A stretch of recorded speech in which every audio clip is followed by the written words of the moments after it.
Bienvenue à un autre épisode d'Epimony Sailing. Dans les 3 derniers épisodes, nous avons passé de la fabrication d'une table à celle d'un racking pour les rouleaux.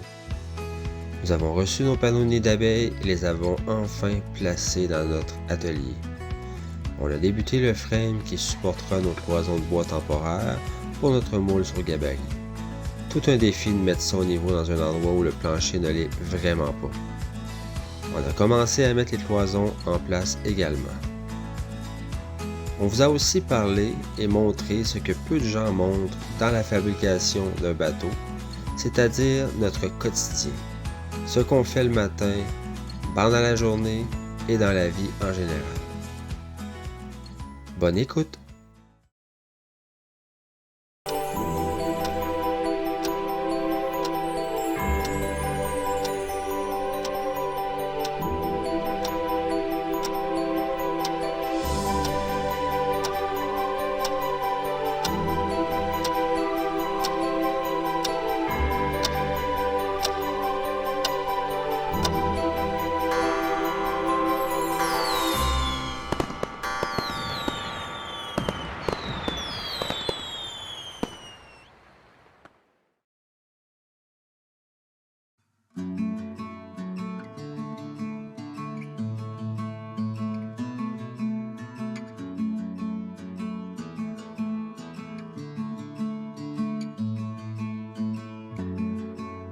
Dans l'épisode précédent, nous vous avons montré une fenêtre sur notre vie, notre quotidien, notre façon de vivre et un peu ce qui composait jour après jour notre horaire de vie, tant dans notre projet que dans nos emplois qui, pour l'instant, nous permet de vivre et de payer le matériel nécessaire pour mener à bien ce projet.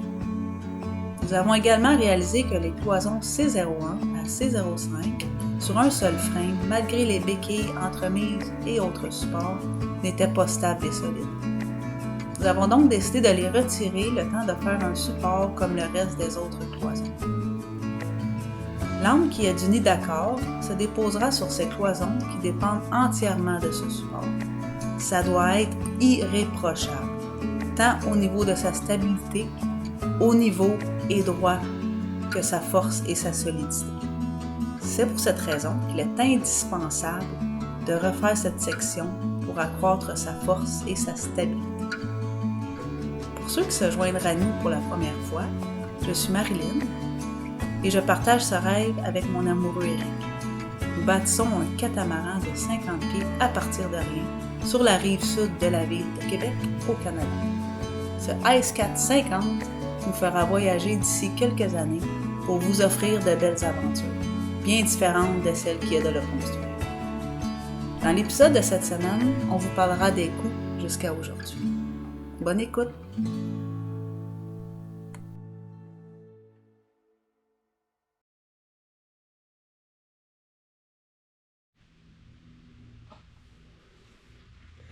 La première question qu'on se fait souvent demander, c'est pas comment vous allez faire pour la nourriture, c'est pas non plus comment vous allez faire pour vivre à bord de votre catamaran à temps plein, est-ce que vous allez vous emmerder? Non, la première question qu'on se fait demander, c'est combien ça va coûter. On peut pas encore répondre à la question de combien ça va coûter sur l'océan, parce qu'on n'en est pas rendu là encore. Par contre, combien que ça l'a coûté jusqu'à maintenant, ça, c'est sûr qu'on peut répondre à cette question-là. Fait que je vous dis ça tout de suite. C'est sûr qu'il y a des coûts qui n'ont pas été calculés. Il y a des petites vis, il y a des choses qui n'ont pas été calculées. L'essence pour venir jusqu'au dôme, vu qu'on n'avait pas à côté. Donc l'essence n'a pas été calculée. L'essence pour la génératrice, elle, ça a été calculé. Mais l'essence pour venir jour après jour ici, ça n'a jamais été calculé. Fait qu'il y a des choses qui n'ont pas été calculées jusqu'à maintenant, mais 95% de ce que ça a coûté jusqu'à maintenant, je l'ai noté. Notre projet a commencé par trouver un lieu. On ne voulait pas débourser pour louer un entrepôt, on ne voulait pas débourser pour certaines choses.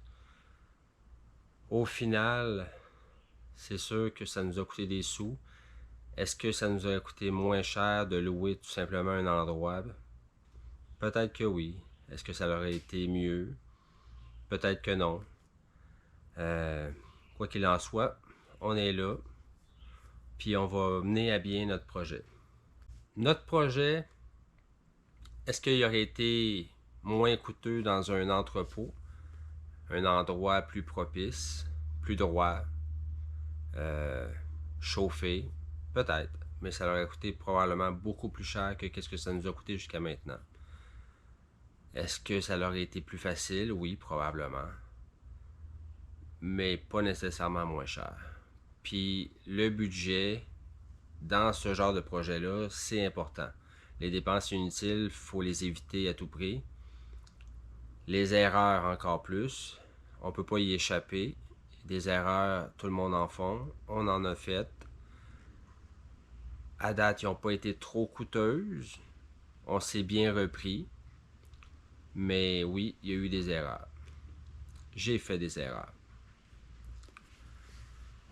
Fait que, pour qu'est-ce qui est du projet, initialement, trouver un terrain. Le terrain, on l'a eu à 0$. Des amis nous prêtent un endroit sur leur terre pour pouvoir bâtir notre projet. En échange de quelques services. Fait que ce soit de réparer la grange, parce que c'est une écurie. Donc, que ce soit pour faire des améliorations sur la grange, que ce soit pour repeinturer une clôture, que ce soit pour faire des petits travaux. C'est l'échange qu'on a accepté de faire pour pouvoir s'établir ici pour faire notre projet. Dans la première catégorie du dôme, c'est sûr que initialement, les 3 abris tempo qu'on a eu, ça totalisait 1350$. Si on calcule tout le bois que ça a pris pour faire les frames, les sections de mur, si on calcule l'ajout d'un nouveau abri tempo pour faire le dôme, donc un 4e, si on ajoute à tout ça la pelle mécanique qui a été utile pour niveler le terrain, pour faire les améliorations, ainsi que pour la nouvelle partie, la nouvelle section qu'on a rajoutée. La totalité des 6 mécaniques qu'on a été obligé de louer, mais c'était mieux de les louer que de les acheter. Au final, ça nous en revenait meilleur marché. Si on calcule l'ensemble des choses pour faire uniquement le dôme, tout en bois, en abri, les vis, les clous, la pelle mécanique qui a été nécessaire pour faire ça, on arrive à un total de 6110$.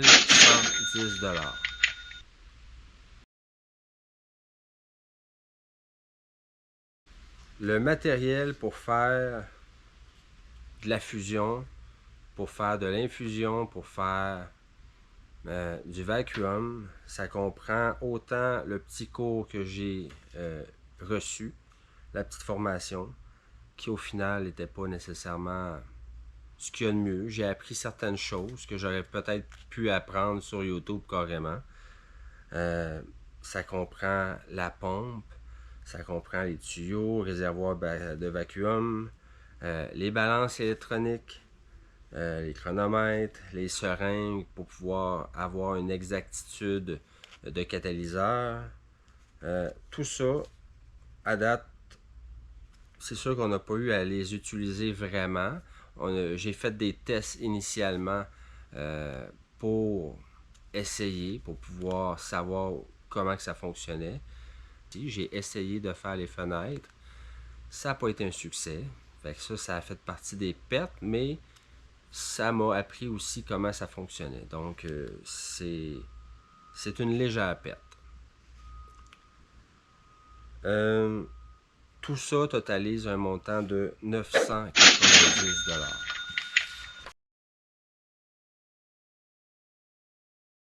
La catégorie consommable.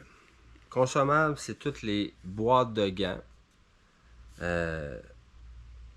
On en a une variété de gants. Ces gants orange-là, c'est vraiment, c'est mieux que les gants en étrier ordinaire qui déchirent à les regarder. Sont un peu plus épais, un peu plus chers, mais la différence de prix vaut le fait qu'ils se déchireront pas juste en les regardant. Fait que les consommables, c'est vraiment tout ce qui se consomme rapidement. Éventuellement, dans cette catégorie-là, il va y avoir la résine qui va être inclue là-dedans. Pour l'instant, il n'y a pas beaucoup de résine qui a été inclus là-dedans. On a l'acétone qui va être inclus là-dedans, la colle 3M qui est utile des fois juste pour maintenir des tissus en place le temps qu'on puisse mettre la résine. Les consommables, ça comprend aussi les Total Boat pour le fairing. J'ai mis ça dans les consommables. Tous les flocons de fibre, les flocons de carbone, la fibre de coton.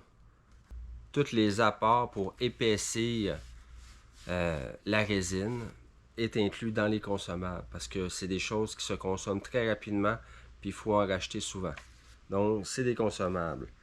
À ça, on arrive à un total de 1800 $. Oui, il y a des choses qui ne seront pas utilisées tout de suite, mais on les a. Donc, ultérieurement, il y a des choses qu'on a été capable d'avoir tout de suite, moins cher. Donc, on sait qu'on va en avoir de besoin dans un avenir très très rapproché, donc ça va être utile.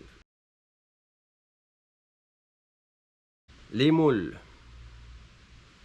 les cloisons autour de moi, en frais de contreplaqué, en frais de vis, les blocs de béton pour soutenir cette structure-là, tout le bois utilisé, vraiment, mais uniquement les cloisons, on arrive à un total de 3420 $.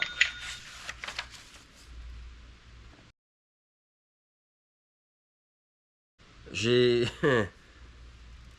une catégorie pour les bébites, les insectes. Moi, les mouches, les maringouins, les brûlots, tout ce qui pique, tout ce qui vont chercher à te dévorer, vivant, ça m'agace, ça m'agresse, ça m'affecte quand même pas mal. Je déteste ça. Fait que j'ai fait une petite catégorie pour les dépenses que j'ai faites à ce niveau-là, parce qu'on est en pleine forêt. Il y en a beaucoup. On est entouré de marécages, on est entouré de ruisseaux, on est entouré de flaques d'eau stagnantes qui permet la prolifération de tous les maringouins et insectes qui vont vouloir te dévorer vivant. Donc, j'ai un total de 80 $. Là-dedans, il y a de la citronnelle, il y a de l'huile à mouche, il y a du matériel pour les bébites, les insectes. Matériel de caméra. Bon, c'est sûr que on va essayer. On essaye YouTube pour la durée de 1 an. Après avoir fait 1 an de vidéos, on verra si on est soutenu par des Patreons. On verra si on est soutenu par beaucoup de followers sur YouTube. Si c'est le cas, on va continuer. Si c'est pas le cas, on continuera pas à acheter du matériel. Dans le matériel caméra, c'est tout le matériel de caméra uniquement. Donc, tout ce qui sert avec les GoPro, que ce soit les batteries, que ce soit les cartes mémoire, que ce soit le disque dur externe pour toutes les images qui vont servir pour la caméra.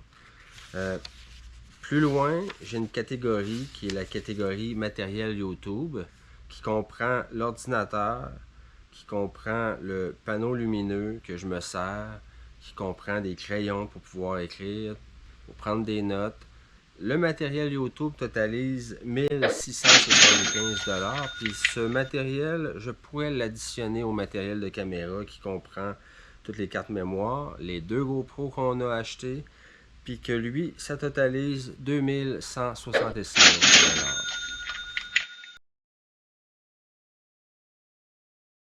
Les composantes. Composantes, c'est ce qui va revêtir les cloisons. Donc, nous, ce qu'on a choisi, c'est des honeycomb panels. Donc, des nids d'abeilles, des panneaux de nids d'abeilles en polycarbonate. C'est le matériel qu'on a choisi. Ils ont déjà envoyé des satellites dans l'espace qui sont constitués de nids d'abeilles. Le nid d'abeille est considéré comme un matériel qui est bas de gamme, cheap, par plusieurs, mais étonnamment, quand ils font une vidéo avec ces fameux nids d'abeilles-là, qui sont si cheap, ils les utilisent quand même au point de vue structural de leur bateau.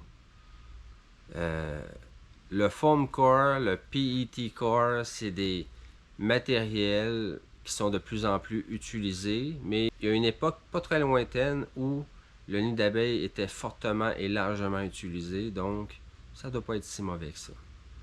On a décidé d'y aller avec le nid d'abeille. Fait que si on calcule tout le honeycomb qu'on a acheté jusqu'à maintenant, les commandes qu'on a faites pour tout le revêtement, pour tout ce qui va être au point de vue de la voûte, ça va être notre laitue, tomate, salami, viande au milieu de la sandwich, puis les pains dans lesquels ça va être pogné, ça va être les résines et les fibres.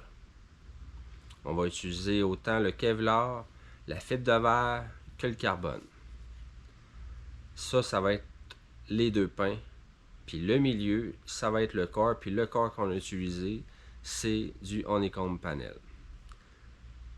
Les composantes, donc, totalisent un montant de 11 635 $, qui est le montant le plus élevé de toutes les catégories qu'on a jusqu'à maintenant.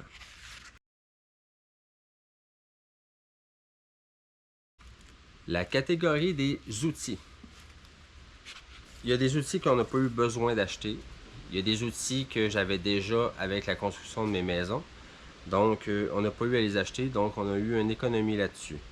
Mais sinon, il y a des outils, que ce soit le banti, que ce soit les débuleurs, que ce soit les outils qui vont nous servir, que ce soit des petits outils qui sont banals, qui sont insignifiants, mais qui vont être utiles.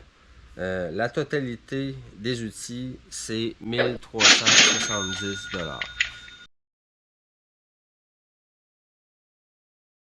Vu que je crois énormément dans notre projet, vu que j'ai espoir qu'on va avoir beaucoup d'abonnés sur YouTube, qu'on va avoir beaucoup de personnes qui vont nous suivre sur Patreon, sur TikTok, sur Instagram, sur Facebook, j'ai cru bon déjà créer le logo. J'ai cru bon déjà qu'on puisse avoir nos vêtements avec notre logo. Puis dans cette catégorie de vêtements, j'ai investi jusqu'à maintenant 800 $.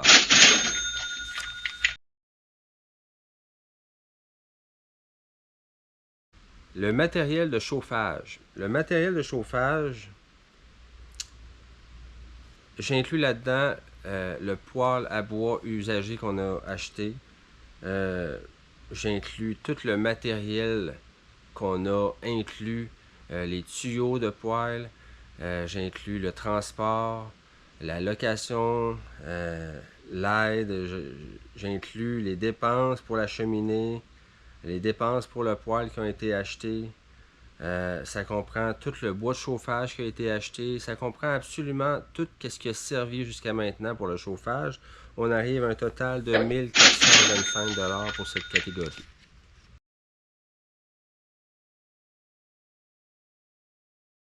Dans la catégorie lumière, c'est toutes les lampes LED que j'ai achetées, le filage pour ça, les rallonges pour ça. ça totalise 415 $.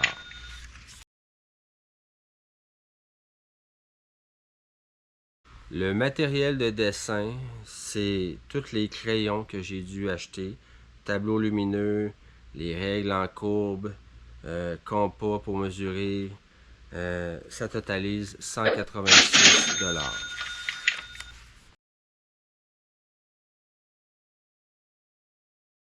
J'ai fait une catégorie essence génératrice. Toute l'essence qui a été mise à date dans la génératrice depuis le tout début, ça totalise 322 $.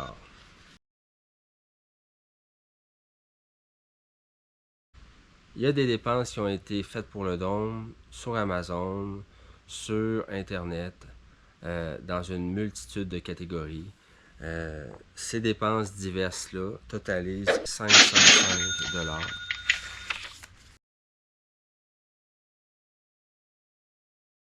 Location de véhicules. Ça, c'est à chaque fois qu'on a dû louer la citrouille, comme on aime l'appeler, pour transporter du matériel. Ça totalise 780 $.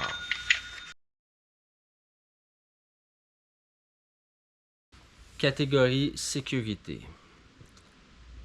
Comme vous l'avez vu dans un épisode précédent, il y a du monde mal intentionné qui ont voulu rentrer à l'intérieur pour probablement voler, pour probablement par curiosité, ou les deux, peu importe. Fait qu'on a dû investir des sous pour augmenter la sécurité. Fait qu'on a acheté des caméras de surveillance qui fonctionnent de façon à distance.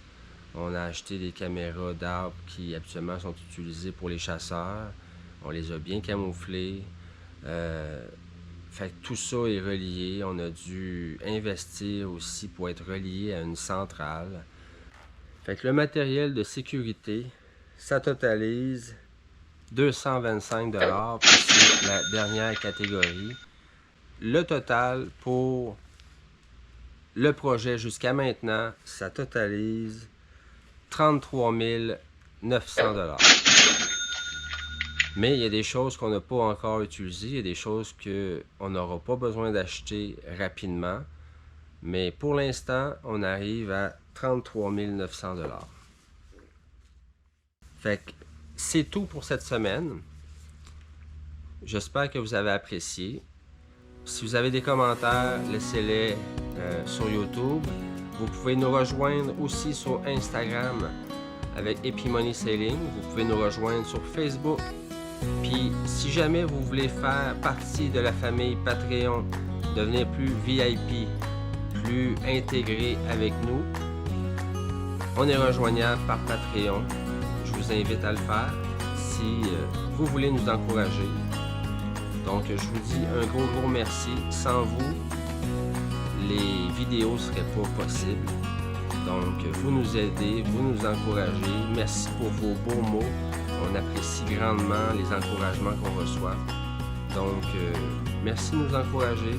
Puis on se dit à la semaine prochaine. Portez-vous bien. Bye bye.